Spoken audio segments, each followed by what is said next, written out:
single mom and son were thrown out like trash. What this millionaire did next will leave you in tears.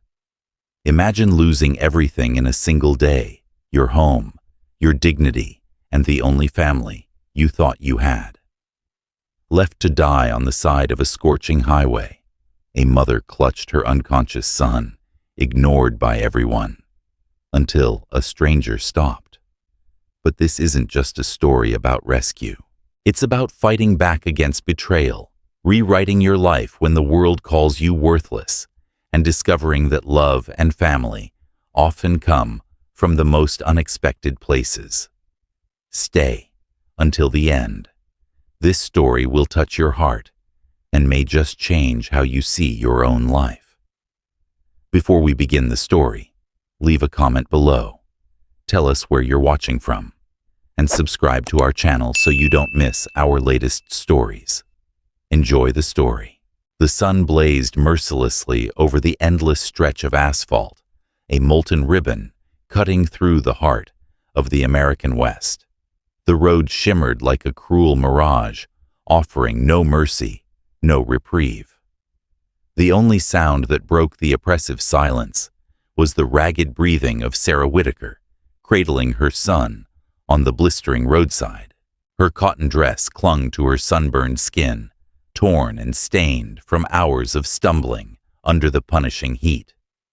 Her lips were cracked, blood crusted on her forehead where her husband's brother had struck her, before throwing her and Jacob, only 8, into the dirt like unwanted animals.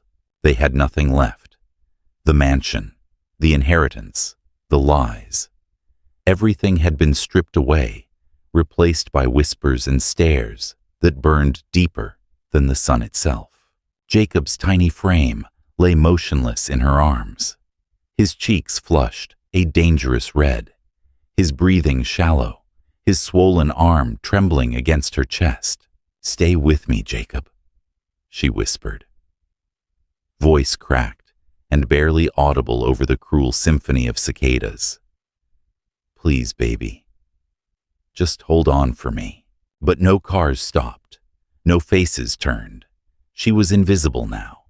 The Whitaker name that once commanded fear and prestige was now a stain, a scandal, a curse. Her water bottle was nearly empty. She dared not drink the last drops, saving them for Jacob, even as the world spun and her body threatened to give out. In the distance, a dust cloud rose a vehicle. Sarah forced herself to stand swaying like a battered reed. She waved her arms, weakly, lips forming a silent plea. The vehicle slowed. An old weathered Ford F-150 silver gray rolled to a stop a few feet away, its engine groaning under the weight of the heat. A man stepped out cautiously. He wore a faded plaid shirt, work-worn jeans, boots heavy with dust. His face, shaded by a wide-brimmed hat, was lined hard. Yet his eyes were a different story. They carried something raw, hollow, like a man haunted by memories that refused to fade. "I got water. I got a truck. And I know someone who can help," Lucas Grayson said quietly, keeping a respectful distance. "Let me take the boy." Sarah's body tensed, instinct screaming to protect, to reject. She had trusted men with soft voices and kind offers, before none had ended well.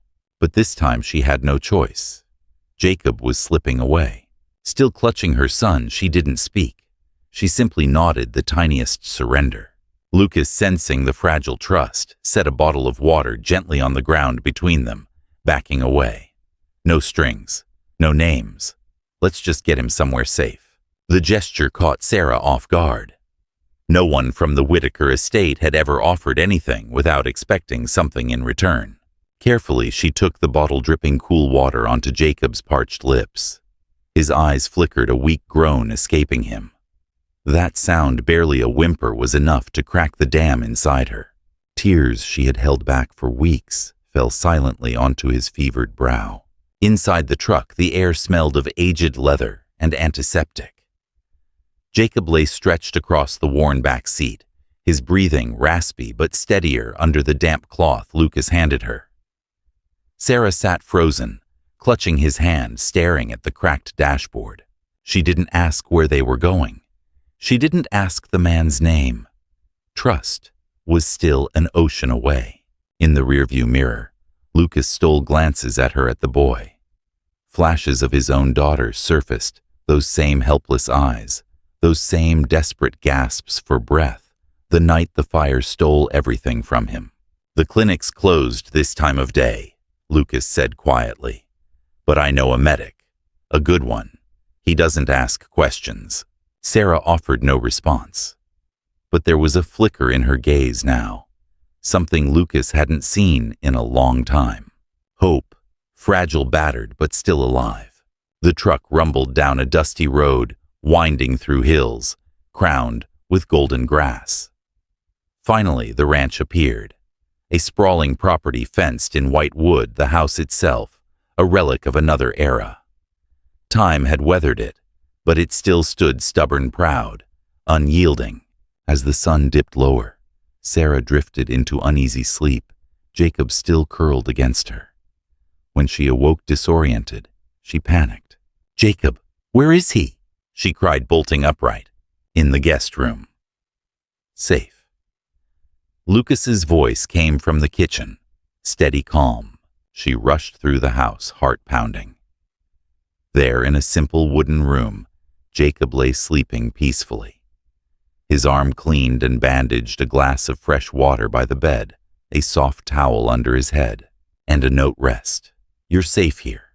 Sarah froze, breath catching in her throat. No questions, no accusations, just respect. Her legs buckled beneath her. For the first time in months, she allowed herself to breathe.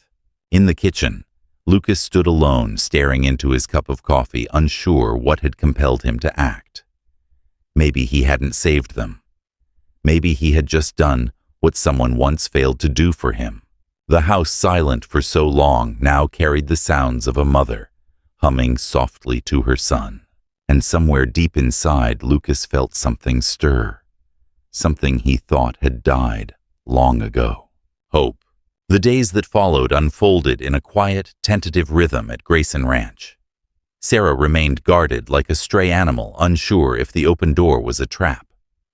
She stayed close to Jacob, rarely speaking unless necessary, her shoulders stiff even when Lucas spoke gently. Lucas didn't push. He wasn't the type of man to demand trust. He knew what it felt like to be cornered by well-meaning intrusions. He moved carefully around them, offering space, respect, and small wordless kindnesses. Mornings began early, the smell of coffee mingling with the scent of hay. Jacob slowly regained his color, the fever breaking under Sarah's constant vigil. She never left his side except to carefully sweep the porch or heat water on the old stove. It wasn't obligation, it was habit.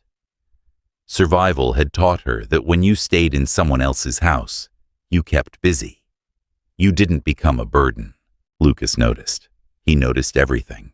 How she folded the towels perfectly without being asked. How she scrubbed dishes twice, not trusting the machine. How she flinched at sudden noises, glancing over her shoulder, as if expecting ghosts from the past to barge through the door. But what struck him most was how fiercely she smiled at Jacob. Every glance, every touch was laced with a mother's love that refused to crumble, no matter how battered she was inside. It stirred something old, buried deep within Lucas. Memories of Annie, his little girl, giggling in the kitchen, her small hands sticky from stolen cookies. Of Emma, his wife, humming as she stirred soup, the house alive with warmth and chaos. The fire had stolen that life. Since then, he'd lived in the empty shell of his ranch, surrounded by shadows and silence. Until now, Sarah, oblivious to Lucas's internal battles, remained distant. But when Jacob finally sat up in bed, weak but smiling, something shifted. "Mom, this place smells like pancakes," Jacob whispered with a sleepy grin. Lucas from the kitchen chuckled softly. "That's because it is pancakes, kid." Sarah, startled, allowed herself a small, reluctant smile. She hadn't heard that sound laughter in weeks. Jacob devoured the pancakes like they were a feast from heaven. Lucas sat across the room, not at the table giving them space, but staying within reach. "You don't have to hide in the corner," Jacob said, bluntly, syrup smeared across his face. "You saved us. Mom says we say thank you." Lucas smiled, the lines around his eyes softening. "You're welcome, buddy. But I didn't save you. I just didn't look away." Jacob's eyes widened. "Most people did." Lucas nodded. "Yeah, most people do." That night, as Sarah tucked Jacob into the borrowed guest bed, Lucas sat on the porch, a glass of whiskey in hand, staring at the endless stars. They reminded him of Emma. She used to say the stars were proof that no matter how dark the world got, something beautiful always shined through. He hadn't believed that in a long time, but when Sarah stepped onto the porch, barefoot, hesitant, the stars seemed to burn a little brighter. "Why are you helping us?" she asked, her voice barely above a whisper. Lucas didn't turn, because once no one did for me. She paused, then sat at the far edge of the porch, keeping distance between them. "I'm sorry about your wife and daughter," she said, surprising him. Lucas blinked. "How did you—" "The photo in the hallway," she answered quietly. "And the way this house feels. Like it's waiting for them to come back." Silence stretched between them. It wasn't uncomfortable. It was heavy with understanding. Sarah stared into the darkness, her voice fragile. "My husband's family said I didn't deserve to stay in the house, that I didn't belong, that Jacob wasn't really part of them." Lucas clenched his jaw. "I read the news stories, small-town gossip. They were wrong. They made sure no one would believe me." She whispered, tears threatening, but she bit them back like she always did. "They erased me before I could even speak." Lucas exhaled slowly. "Not in my house." For the first time, Sarah looked at him, not as the man who offered her water or a ride, but as someone who carried his own wounds. "Why?" she pressed. "Why do you care if people believe me?" Lucas leaned forward, elbows on his knees, his voice low and raw. "Because I know what it's like when the world thinks your grief has an expiration date, when they tell you to move on, to let go, to forget." His eyes met hers under the starlight. "Some wounds don't heal on a schedule. And some people, they just need someone to see them." Sarah swallowed hard. No one had spoken to her like that in years. No demands, no judgment, just understanding. Maybe they weren't as different as she thought. Maybe two broken people could sit together in the dark and not feel so alone. Neither of them said much after that, but the air between them shifted, softened. Lucas handed her a blanket. Sarah didn't say thank you. She just draped it over her shoulders, and for the first time in months, sat still, without fear, without running. And as Jacob snored softly from the room behind them, the house no longer felt like a tomb. It felt like a beginning. The comfort of the ranch was a fragile illusion. Outside its weathered fences, the world remained cruel and hungry for gossip. It didn't take long for word to spread through the nearby town of Ash Hollow that Sarah Whitaker, widow of the disgraced Whitaker family, was playing house with Lucas Grayson. They called her names: Scammer, Gold Digger, Widow Snake. The rumors slithered through the diners, the salons, the church pews, poisoning every handshake, twisting every glance. At the bakery, the cashier forgot her order. At the pharmacy, the clerk whispered loudly enough for Sarah to hear trash, like her, always finds a way to land on her feet. Jacob noticed too. "Mom, why won't they say hi to us anymore?" he asked, tugging at her sleeve in the general store. Sarah forced a smile that didn't reach her eyes. "They don't understand us, baby, and people fear what they don't understand." But inside she ached. She had spent her whole life trying to be invisible, to survive quietly. But now the stairs were knives. It was in this suffocating storm that Ben Carter, a young journalist from Chicago appeared. Tall, scruffy, with a notebook always tucked under his arm, Ben had a nose for stories others buried. He didn't come to pry. He came to listen. He found Sarah sitting alone at the old diner, Jacob drawing superheroes at the corner booth. "I heard about you," Ben said, sliding into the booth uninvited. Sarah's back stiffened. "I don't want to be in your paper," she muttered. "I don't write for the paper," Ben replied coolly. "I write for the people who've been lied about. And I think you've been lied about, Sarah." She glanced at him skeptical. "Why would you care?" Ben leaned in, lowering his voice. "Because I've seen women like you vanish in stories written by men like them." He placed a folder on the table. Inside were court documents, property transfers, legal jargon that made Sarah's head spin. "What's this?" she whispered. "Proof that Randall Shaw and Victoria Hale have been stealing from more than just you. They used your husband's accident to cover up their land fraud. They took 50 acres from Lucas under your name," Ben explained, his tone calm, but laced with fire. "They needed a villain, Sarah, and they made you the perfect one." Sarah's hands trembled as she sifted through the papers. No one had ever shown her the truth on paper before, not in black and white. And in that moment something stirred inside her that she thought had died long ago. Anger, not the kind that wanted revenge, the kind that demanded justice. "Why are you telling me this?" she whispered. "Because no one else will," Ben replied. "And because your son deserves to see you stand tall." Sarah clenched her fists. "I'm tired of running." "Then stop," Ben said, sliding his card across the table. "I'll help you, but you'll have to be ready to fight." And for the first time, Sarah met his gaze with something stronger than fear. "Yes," she said, "I'm ready." At the ranch, Lucas noticed the change in her. She walked straighter.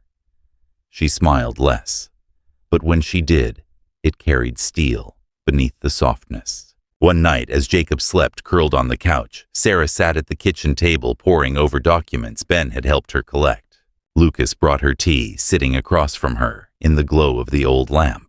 "Are you sure about this?" he asked. Sarah looked up, the fire in her eyes, surprising even herself. "I can't let them rewrite my life, Lucas. Not for Jacob. Not anymore." Lucas nodded slowly. Good. He didn't say more. He didn't have to. They weren't just two wounded strangers anymore. They were partners in a war they hadn't asked for, but one they refused to lose. But the town wasn't done with them. One morning, as Sarah walked Jacob to school, they found a crudely painted sign nailed to the ranch's fence. "Protect good men from snakes. Keep Whitaker's widow out." Jacob tugged on her coat, fear in his wide eyes. Sarah knelt, holding his face gently.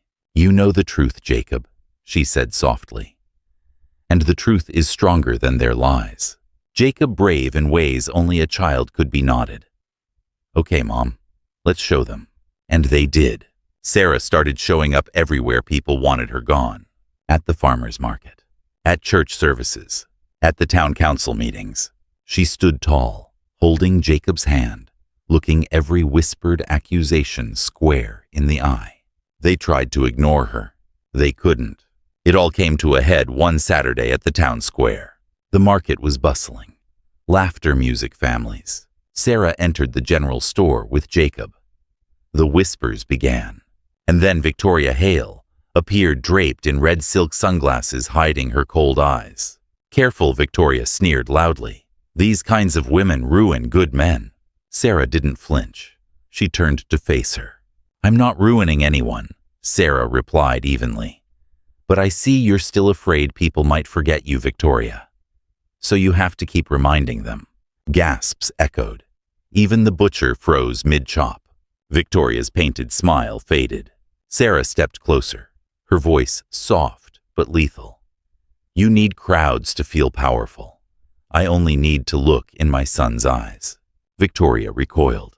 The crowd, once silent witnesses, shifted. Ben Carter stood at the edge, recording everything. Sarah bent down to Jacob. "We're okay, son, because we know we haven't done anything wrong." And that day the town saw it too. Not a widow, not a victim, a woman who refused to be erased. The day of reckoning arrived sooner than expected. The Ash Hollow County Courthouse, a building where justice often bent to the whispers of the powerful, was now the stage for Sarah's fight. She walked through its heavy wooden doors, head held high. Her simple dress pressed her eyes calm, not from arrogance, but from the quiet determination of a mother who had nothing left to lose. On the other side of the courtroom, Victoria Hale sat flanked by lawyers, her lipstick a shade darker, her demeanor ice cold. Next to her, Randall Shaw, smug and sharp in his custom suit, whispered strategies. They radiated the confidence of people who had always believed the system would protect them. Sarah had no army of lawyers, but she had Ben Carter, the journalist, who had become her unlikely ally. And she had Lucas Grayson sitting silently behind her, his presence alone more grounding than any closing argument. The courtroom buzzed with townsfolk who had once turned their backs on Sarah. Now they gathered, drawn by curiosity, scandal, or perhaps something deeper, a hunger for the truth. The plaintiff's lawyer, sharp as glass, opened the proceedings, painting Sarah as unstable, reckless, emotionally unfit to care for Jacob. She's a widow living in the home of an unrelated man. He sneered. No employment, no assets, a record of erratic behavior, and that's enough. The judge interrupted, his voice clipped, though his eyes betrayed skepticism. Sarah stood when it was her turn. She spoke with no notes, no rehearsed speeches. Her voice was steady. I've been called many things in this town. She began, her gaze sweeping the room. A burden, a liar, an unfit mother. She paused, letting the words settle.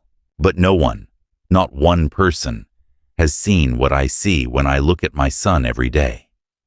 I see a boy who survived what no child should have to. And I see a mother who refused to let him fall. Her voice trembled now, but she didn't falter. I may not have wealth. I may not have influence.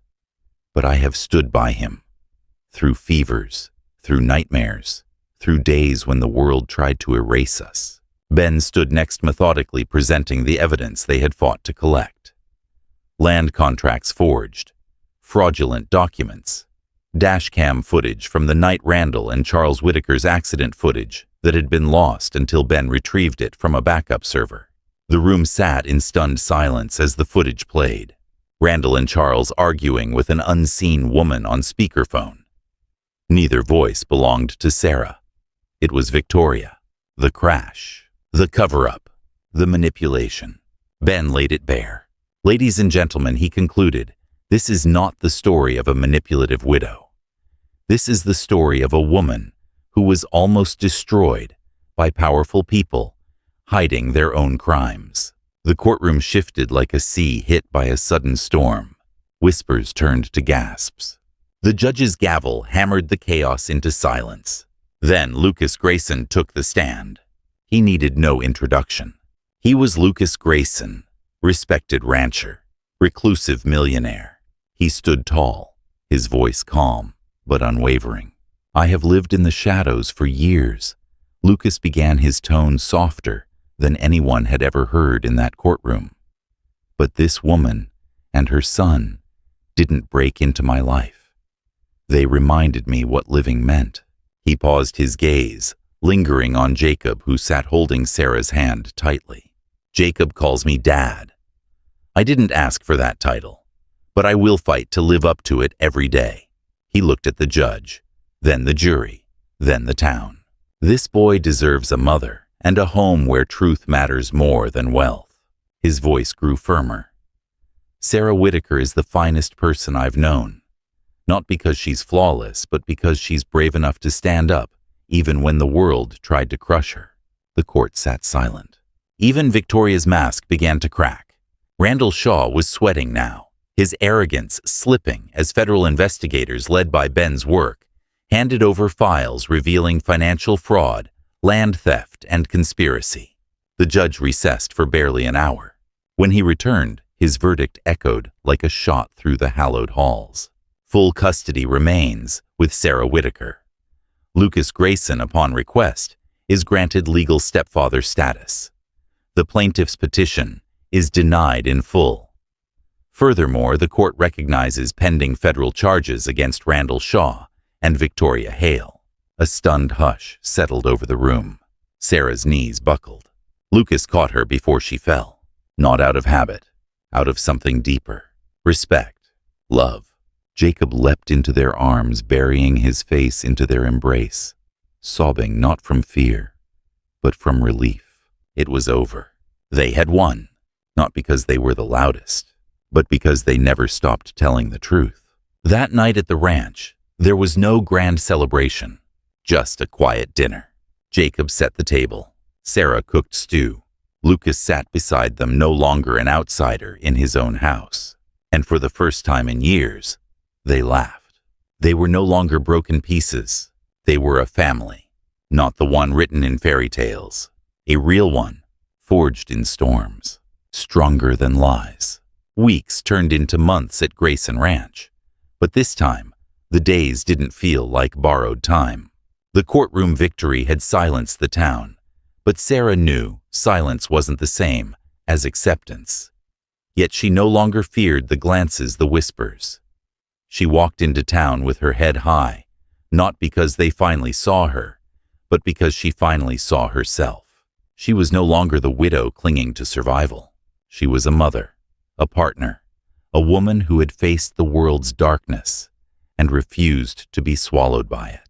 Jacob thrived in the new life. His laughter once again filled the halls of the old ranch house, bouncing off the walls that had once echoed only ghosts. He learned to ride horses, named them after his favorite superheroes, and insisted on helping Lucas fix fences even if his small hands could barely hold the hammer. Lucas, once a man trapped inside his grief, found himself waking before dawn, not out of duty, but out of joy. He fixed breakfast before Sarah stirred, left fresh flowers on the table, and made sure the porch light was always on when she returned from town. He didn't speak of love, not yet, but his actions did. And Sarah, she didn't try to escape anymore. She stayed, planted roots, breathed deeply, laughed more. And at night, when the world fell quiet, she allowed herself to imagine a future, a real one. It wasn't about castles or glass slippers. It was about Jacob growing up in a home where no one feared bedtime. About Lucas finally smiling without guilt. About a garden blooming behind the barn, where once only weeds grew. One golden morning, Lucas took Sarah and Jacob up the hill behind the ranch. At the crest stood two simple weathered gravestones, Emma Grayson and Annie Grayson. Lucas knelt beside them, hat in hand. "I kept their place here," he said, his voice low but steady. "But I realized they'd want me to live, not just remember." He turned to Sarah, offering her a small, simple box. It wasn't a ring yet. Inside was a key to the house, to the future, to his heart. "You don't owe me anything," Lucas whispered. "But if you ever want to stay, not as someone who needs saving, but as someone who chooses to stay, this key is yours." Sarah's breath caught in her throat. She took the key, holding it tightly, tears slipping free without shame. "I want to stay," she whispered, "but not because I need a home." She looked at him, eyes fierce and soft all at once. "Because I've finally found someone who sees me, not what I've lost, not my scars, just me." Lucas smiled, tears shimmering in his usually steady gaze. And in that moment before those two graves, the past and the present found peace. Jacob hugged them both, grinning ear to ear. "Does this mean we're like a real family now? Like the ones in the books?" Sarah laughed through her tears. "No, Jacob. Better than the books." Lucas ruffled Jacob's hair. "We're the kind of family that writes our own story." Their wedding was nothing fancy. Just a backyard ceremony surrounded by the wildflowers Jacob and Sarah planted together. Ben Carter stood by as a witness, camera in hand, not to write an article, but as a friend. Mildred, the sheriff's wife, baked the cake and cried through the vows. The town, once cold and judgmental, showed up too, not out of obligation, but because they'd finally seen the truth, not from gossip, but from courage. Sarah walked down the makeshift aisle barefoot, in a simple white dress. No veil, no fanfare, just the woman she had fought to become. Lucas waited, his suit, slightly wrinkled hands trembling not from nerves, but from awe. They exchanged no promises of perfection, only vows to keep showing up for each other, to keep choosing kindness even on the hard days, to keep rewriting their story together. And when Jacob proudly declared, "This is our happy ending," the crowd laughed. Lucas crouched down, smiling at his son. "No, buddy. This is just the beginning." 2 years later, Grayson Ranch, now renamed Sunrise Acres, became more than a home. Sarah transformed the old barn into a community school for children who had once been like Jacob, overlooked, misunderstood, left behind.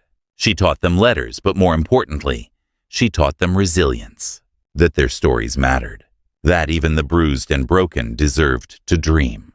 Jacob grew into a boy who loved stories, his mother's stories, Lucas's stories, the ones he wrote himself.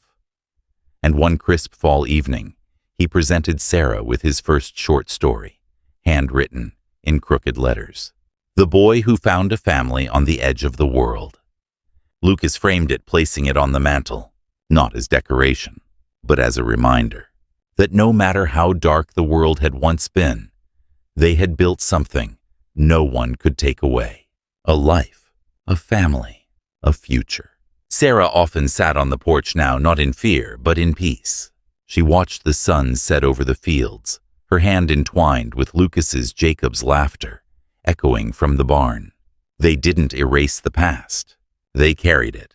But now it no longer weighed them down. It guided them. They had rewritten the ending. And in doing so, they had rewritten themselves. From shadows to sunlight. From tragedy to triumph. From survival to love. The kind of love that doesn't come in grand gestures, but in the quiet daily choice to stay, to hope, to believe. And as Sarah once whispered to Jacob beneath the stars, "No matter what they say, our story is ours to write." And write it they did, together. In the heart of the American West, where sun-scorched fields once witnessed despair and isolation, the story of Sarah Whitaker, Lucas Grayson, and young Jacob became more than a tale of survival. It became a testament to the unyielding spirit of those who refuse to be defined by their scars. Sarah's journey was never about proving her worth to the world. It was about reclaiming her voice in a world that tried to silence her. She stood in a courtroom not to seek pity, but to fight for dignity, for the right to tell her own truth. In doing so, she taught us all that sometimes the bravest thing we can do is stand up when the world expects us to kneel. Lucas once, a man buried under layers of grief and guilt, learned that opening his heart again didn't mean betraying the memory of his lost family. It meant honoring them by living fully, by choosing love over loneliness, by allowing himself to believe that even the deepest wounds could heal when met with kindness and patience. And Jacob the boy, once left breathless on the roadside, became the living proof that family is not defined by blood, but by the hands that hold you when the world turns cold. He grew up not with bitterness, but with pride in the strength of his mother and the quiet, steadfast love of the man who chose to stand beside them. Their story teaches us a profound truth. Life will never promise fairness, but it always offers us the chance to decide how we respond to the unfairness. We can allow others to write our endings for us, or we can pick up the pen ourselves. Sarah didn't wait for someone to rescue her. She saved herself, and in the process, built a new home, a new family, and a new future. Lucas didn't replace the love he lost. He added to it, proving that hearts like old houses can be rebuilt if we have the courage to let others in. The most powerful lesson from their journey is that kindness is not weakness. it is strength. Choosing love in a world that tempts us toward bitterness is the bravest act of all. And sometimes the people we least expect become the ones who remind us of that. For anyone listening to this story today, perhaps you too have stood on the roadside of your life, exhausted, misunderstood, and tempted to give up. Let this be your reminder. You are not what they call you. You are not the lies whispered about you. You are the author of your own story, and it is never too late to turn the page. If this story moved you, I'd love to know what part of Sarah Lucas or Jacob's journey resonated with you the most. Share your thoughts in the comments below so others can feel less alone in their struggles. And if you'd like to support more stories that inspire, heal, and remind us of the human spirit's beauty, consider subscribing to the channel. Your support helps me bring you more heartfelt tales like this one. Together, let's keep telling stories that matter. What about you?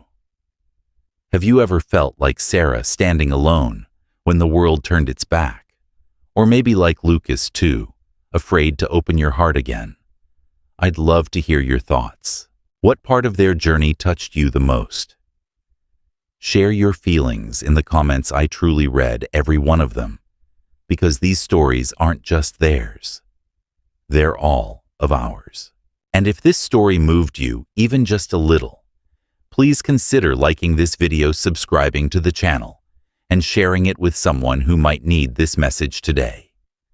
Your support helps keep these powerful, life-changing stories alive. Let's keep walking together toward hope, healing, and human connection.